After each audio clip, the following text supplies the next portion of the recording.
All right, everybody, welcome to Salesforce with Megan. For today, I have a special guest, Daryl Moon. We're going to be talking about his CertifyCRM course, and we're also going to be talking about his new special course for Flows.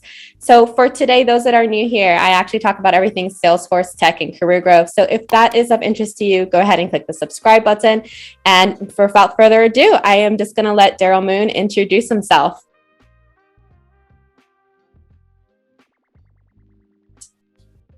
Great to join you this morning. For me, Megan, it's an early morning start, but I understand it's afternoon for your time. And that's one of the challenges that we're finding in Salesforce environment, that we've got customers who live in one part of the world and other parts of the team in other locations. But I think we've proven during COVID we can work from anywhere at any time.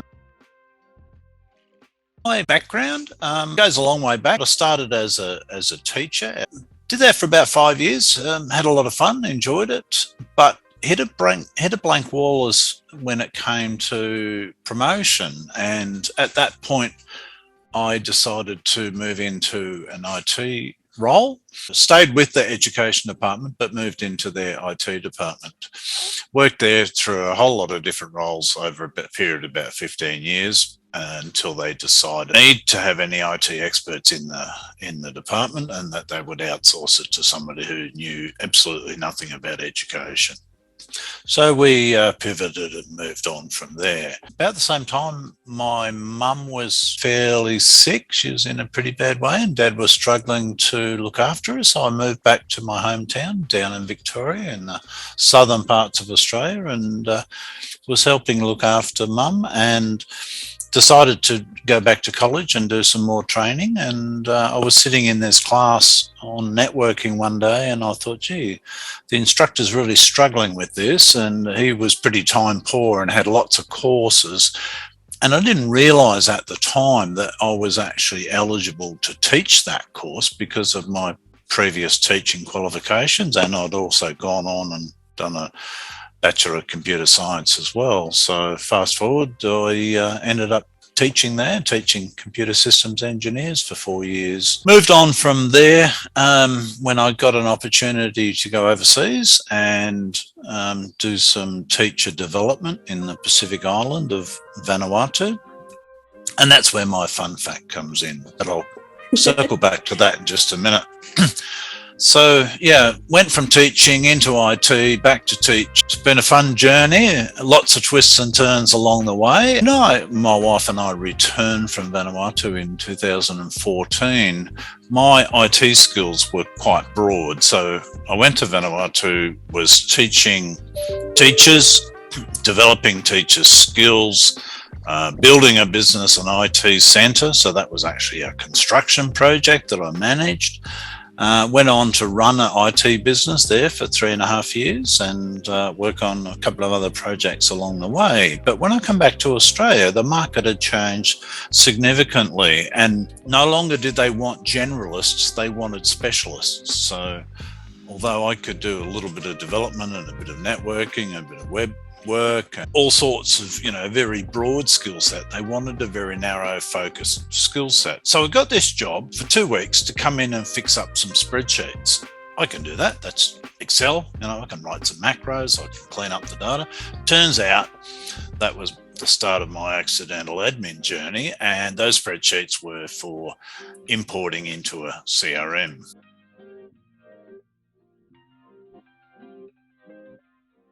Went on to become administrator of that organisation and was there for 3.5 years. And we had like 150 users spread across 15 different countries. New boss, didn't like him, so I left. Went and joined a large transformation program at a utility using Salesforce Service Cloud. That was great learning. Agile project with a fantastic team, and learned a lot from there. That project finished, and I threw my hat in the ring in a consulting role. Wasn't really my cup of tea. Bailed out of there after 4 months and got a job with a not-for-profit. Then I got the current role that I'm in now as Salesforce improvement consultant at a company called Tritium. It's been a fun journey, lots of twists and turns along the way. I would love to hear a little bit more about how you are teaching right now, really what made you decide to ultimately teach Salesforce. So when I became this accidental, I didn't know anything about Salesforce. I knew the name, but I didn't really know what they did, and I didn't know anything about how the application worked or anything like that. So I had to ramp up pretty quick. Mm-hmm. So I said to my boss at the time, there's a Salesforce administrator course that I could attend. It's $4,500 Australian to attend for the 1 week. And she just turned around and said, no budget. Okay.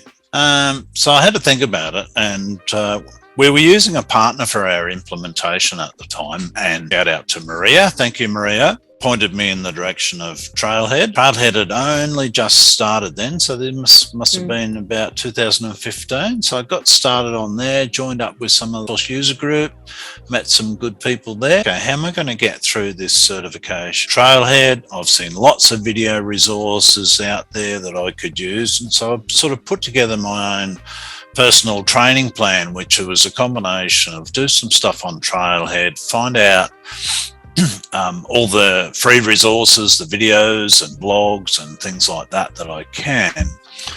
And going back to my time when I was teaching in TAFE College, started using an application called Moodle, Moodle.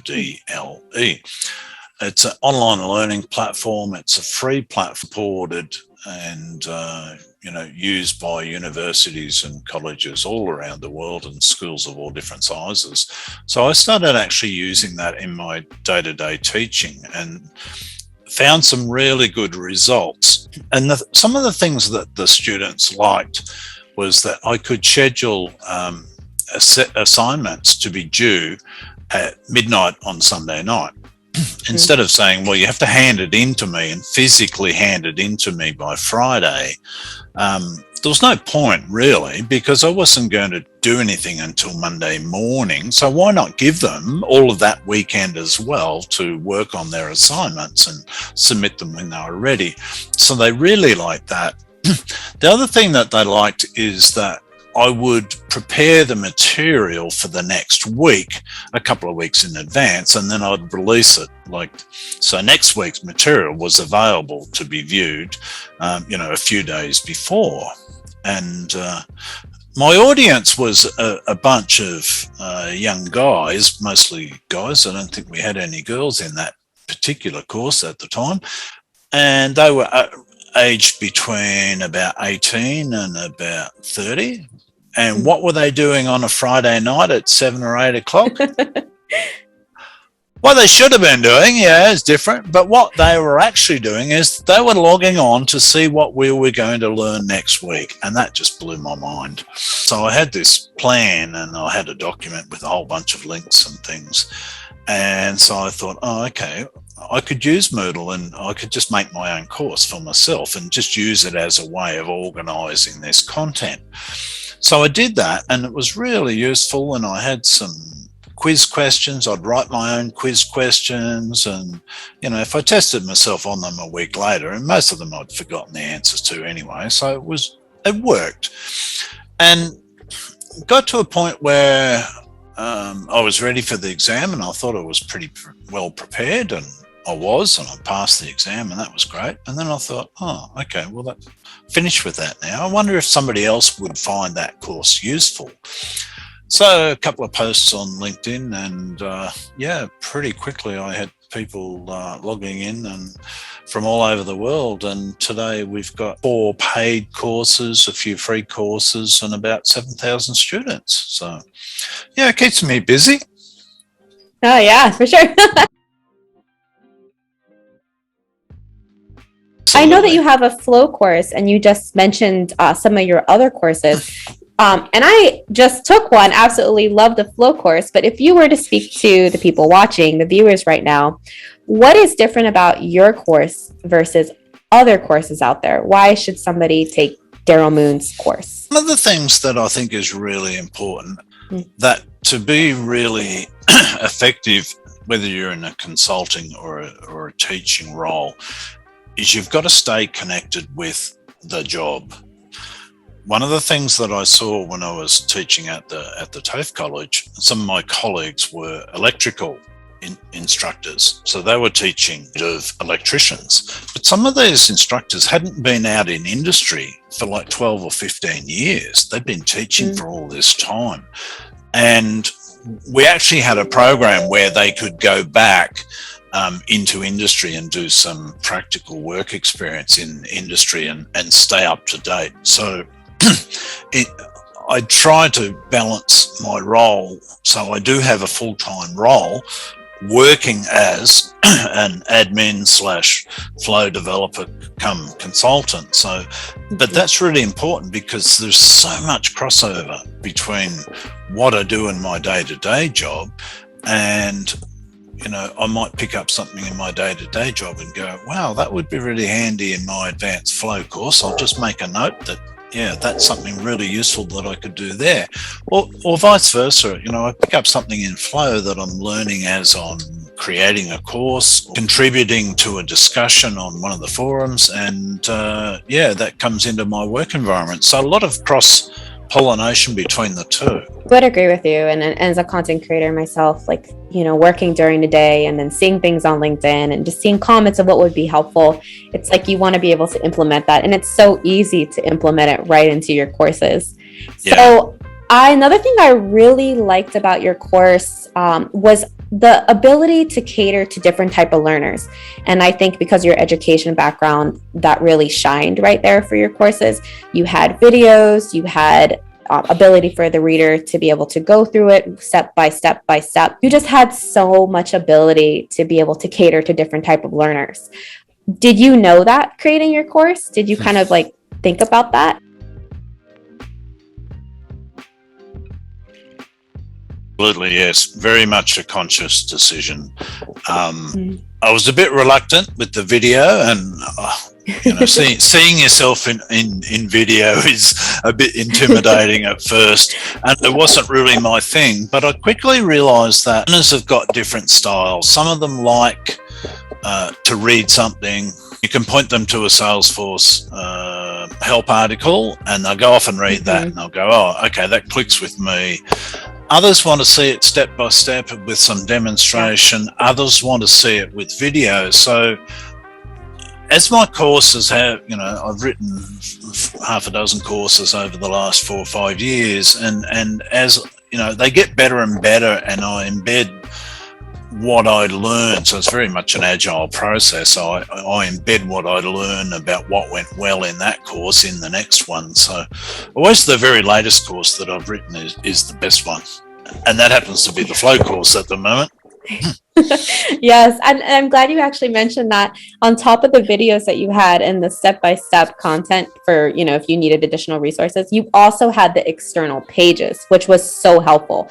I didn't have to go out and, you know, type into Google, what is this, what is that? You literally gave, like, if it didn't have it in your course, you had somewhere where it provided either that information or additional information. And that was just super easy, right? Because you want the users to just be able to click and go and continue learning. It's a certain mindset that you're in when you're learning something, and you have to keep them on course. So you did an excellent job at that. So is there anything that you would like learners to hear or learn about your course? You know, now that Flow is officially announced to the Winter 22, flows are becoming the new hot thing and the must learn thing. So is there anything that you would like to say to users that are a little bit scared of learning flows? How would you direct them to your course? What is one thing you would say to them? When I first looked at flow was probably about 4 or 5 years ago, and it was horrible. It was an awful user interface. It was really hard to use. And the learning curve was astronomical. It's gotten a lot better. There is a bit of a steep learning curve at the start. If you're used to using workflow rules or process builder, and you know your manager says, "Hey, we've got to retire off those process builder features and start move to flow," which, you know, I'm encouraging, but there is no urgency. They're not going to turn off workflow rules and process builder tomorrow. It's time to start and make that transition. But you can do it gradually, and starting with, training is the obvious first place, and then a matter of going through and prioritizing your work and putting a little bit aside every week or every month to do something. So in the introductory course, the Learning Salesforce Flow course, what I concentrate on is just getting to know those building blocks, what they can do. Because flow is a bit like a Lego kit. You've got to learn how to fit what the different pieces are and how you can connect them together before you can build your starship. If your aim is to build that Lego Starship Enterprise and you don't know how to snap two tiles together, or you don't know that you can turn a tile this way or that way, then you're never going to get there. The other thing is about expectation is that you're not going to get to the Salesforce Flow course and go off and build, the latest and greatest application straight off the bat. What it gives you is the tools to do that, and shows you how you can put all those pieces together. But, during that course, I'm not going to cover every user story that you may have, but more prepare those building blocks so that you can go off and do that yourself. I would agree. One thing I really liked about your course was many times in consulting, I would have somebody say, "Oh, can you build a flow?" And hence I was good at process builders and workflows, not flows. So when they said they needed a flow, I freaked out. And it's because you have this huge business request in front of you and you want to be able to help the client naturally, right? But when you don't understand the bare basics, like the elements and the variables and why am I getting the record ID, I would just have my lead walk through that with me, but I still didn't understand. I think what your course does a terrific job at is literally breaking it down from the beginning. What does this concept mean? Why am I doing this? I think a lot of times we're told what to do, but not so much the why. And your course really does a great job at delivering that.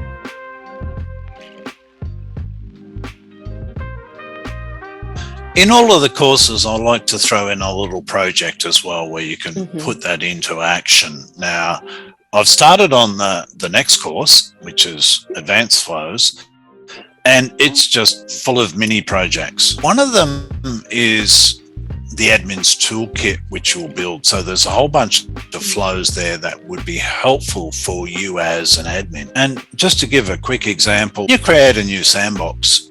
Sometimes you want to be able to enable sending out from that sandbox because maybe you're working on a flow that sends a user an email. But the danger there is if you don't fully understand or you don't remember all of the flows that you could suddenly be sending out emails to all of your users, or even worse, all of your contacts. So what we do in the admin toolkit, one of the flows is we build a little flow that you can run, and it will change all of your users' emails, except for the admin, to .invalid as a suffix. So even if that happens, those emails will. And we do the same on contacts as well, although that one's a little bit trickier because you could have thousands and thousands of contacts and you're going to hit governor limits if you start trying to update 5,000 contacts in one hit. Yeah. But we have a little solution that I won't share right now, but there is a solution to that. Awesome. I'm very excited for that course. I know a lot of people probably are too. Oh, and you again mentioned another thing. It was the hands-on. I believe with the flow course, you build more than 23 hands-on flows, correct? Correct. Yeah. Okay, perfect. Yes, I love that. Sometimes when you're taking courses, you have to come up with business situations yourself. And for those that don't have experience with Salesforce quite yet, or they're working in as an admin but don't get so much experience, coming up with certain situations is kind of difficult, but you gave so many hands-on examples and I could follow through. What I did personally was that I read your material and then I would go through our little assignment, the flow that we had to create, and I would do it alone. And then if I didn't understand anything, I would follow up and have you on the side and do the video with you. And that was so helpful. So another thing is, if you are looking to take Daryl's class, he has amazing videos and he actually got in front of the camera and you get to personalize with the instructor. And I think that's really important with your learners and vice versa. So absolutely love that portion. Daryl, one thing that we've been talking about prior to making this video is that I've expected Daryl to have a fun fact, and he's not told me yet, so I'm very excited that he can share it right now. So without further ado, I would love to hear your fun fact. Okay, so this is kind of a bit about culture and diversity. So my wife and I lived in Vanuatu in the Pacific Islands. So we went there. The project leader of the project that I was working on was a lady named Margaret, and her family had been in Vanuatu for a long time, and they were cattle farmers. So there's a lot of coconut plantations there, and underneath the coconut plantations, typically there's a lot of grass. So what they do is they put cattle in there, so they're farming coconut and they're farming cattle all at once. Anyway, one day Margaret's out at the farm, and she's travelling back at night time from the farm back into town. And she comes around the corner, and there's quite a high cliff on the side of the road, and some of the fencing there is not real good in terms of keeping the cattle in. And it was dark, and there's a cow up on top of the hill in the dark chewing away, and next minute, oops, the cow's slipped, fallen off the cliff and landed on Margaret's car. So she's driving along, next minute, splat, there's a cow on my car. So she's stuck, 15, 20 minutes out of town in the middle of the road with a cow stuck on a car. Car's broken, cow's not in real good condition, but Margaret was okay. She escaped, flagged down a ride with somebody to go back into the town, and went to the police station to report this accident. So the police interviewed her and listened to her story, and their eyes lit up when they heard this, this bullock, as they called it, out there on the highway somewhere. And Margaret thought that, obviously it's a traffic problem that they'll be really focused on, and they really want to sort this problem out. That wasn't what they were interested in. And their question to Margaret was, how much kilos, missus? How many kilos was the bullock?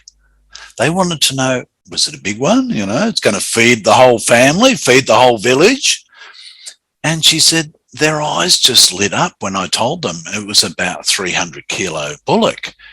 And so there was a lot of chatter in the background, and they jumped in a Toyota and they took off, left her there in the front counter, and off they went. And she said, next minute was a butcher session on the side of the road while they retrieved the bullock. They weren't concerned about the traffic problem. This was free meat, free feed. So, yeah, sometimes what you see as a problem is not always the way that others see it. So, yeah, interesting story. But the way Margaret tells it was very funny. She was very animated, and yeah. How much kilos, missus? Yeah, it's interesting how, in different cultures you see different perspectives of a story, and that was one of the great, life experiences that we had. Over 7,000 people in your course right now, right? So you must have people from all over the world, and I think that's a beautiful thing about creating content to help others, when you realize that, hey, this material would be useful to give somebody else. And here you are now worldwide, and everybody's accessing your content. When I posted the celebration of completing your course earlier, people from all around the world were commenting. And I think that's just so awesome to be able to deliver content worldwide. So I would love to ask you the last question. What would you like to say to somebody that's interested in taking your course?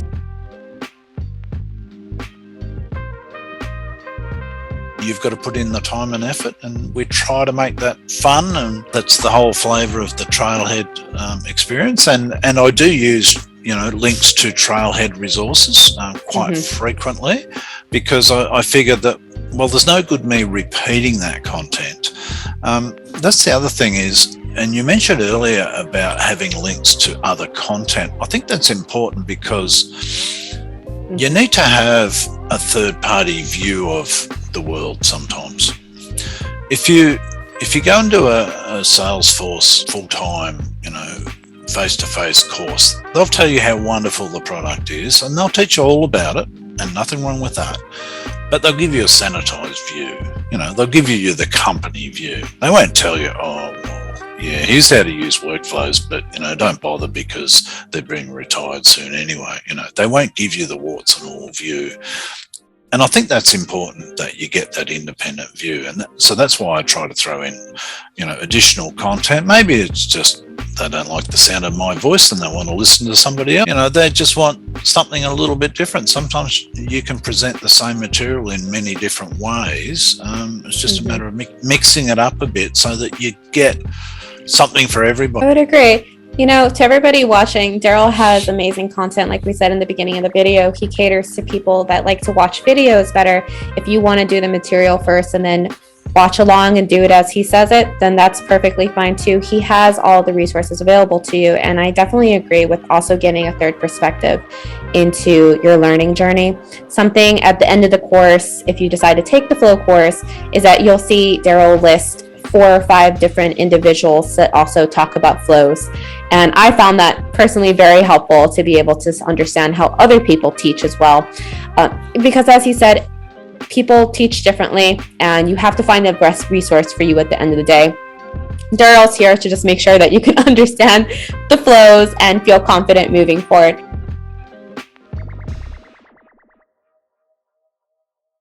Thank you so much for coming on, and I'm excited for your advanced Flow course, and I'm excited to be able to have other people learn about your introduction to Flow course. So thank you so much for coming on, and it was terrific having you. Thank you, Megan. Thanks for your time today. Head over to CertifyCRM and get with the flow. And we'll see you there. Thanks, guys. Bye. Thank you. Bye-bye.